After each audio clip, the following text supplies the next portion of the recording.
Pra përfaqësuesit e organizimit për dorëzuar atë që tha pak më lart. Përfaqësuesi i organizimit s'man ta sholli, unë që e kum bashku, po do të zgjedhë 2-3 vet, po komplet jo njerëz të politikës.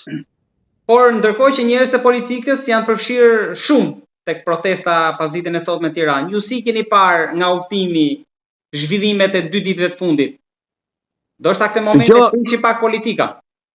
Për mua, e dhash dhe ma herë një intervjistës duat të përshnet, po pëndryshoj, që hegemonizmi në shpirt, dhe mshefja këti hegemonizmi shpirtur që ka dikush, mundohet dhe e proklamon Sukraj po lufton një hegemonist tjetër.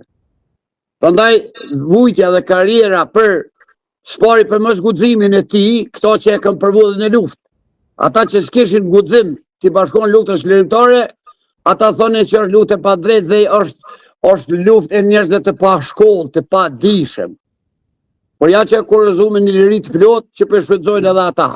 Prandaj edhe ata që sulmuan këtë protestë në Tiranë me çdo kusht, me çfarë do lloj asishe, unë mendoj që është një hegemonizëm i brendshëm i qeverisë Kurti, që dënë të luftoj se në fundit presidenti, kryeministri dhe Shqipëria e ka në preambulën e kushtetutës mbrojtjen e të gjithë shqiptarëve anë Monkoje, jo vetëm në Shqipëri.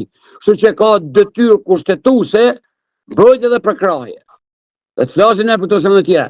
Nëse flasin që po përzihet në ranë të mbrëmshme, unë mendoj se zoti Kurti atë do të përmirësoj veten që ai brenda Shqipërisë, Maqedonia dhe çdo vit ka ngrit parti që ajo është jashta nonsens është për kuptimin e përzierjes së ndërhyrjes në punë të brendshme.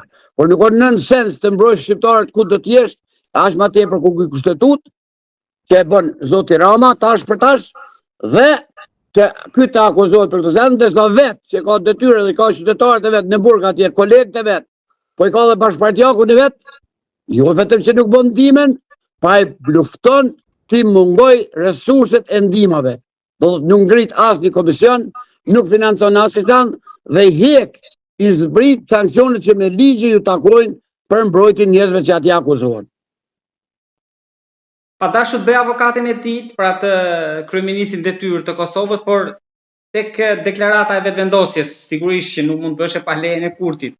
Po ka diçka të vërtetë tek ajo për presionin që kryeministri ka ushtruar pra Edi Rama për themelimin e gjykatës speciale?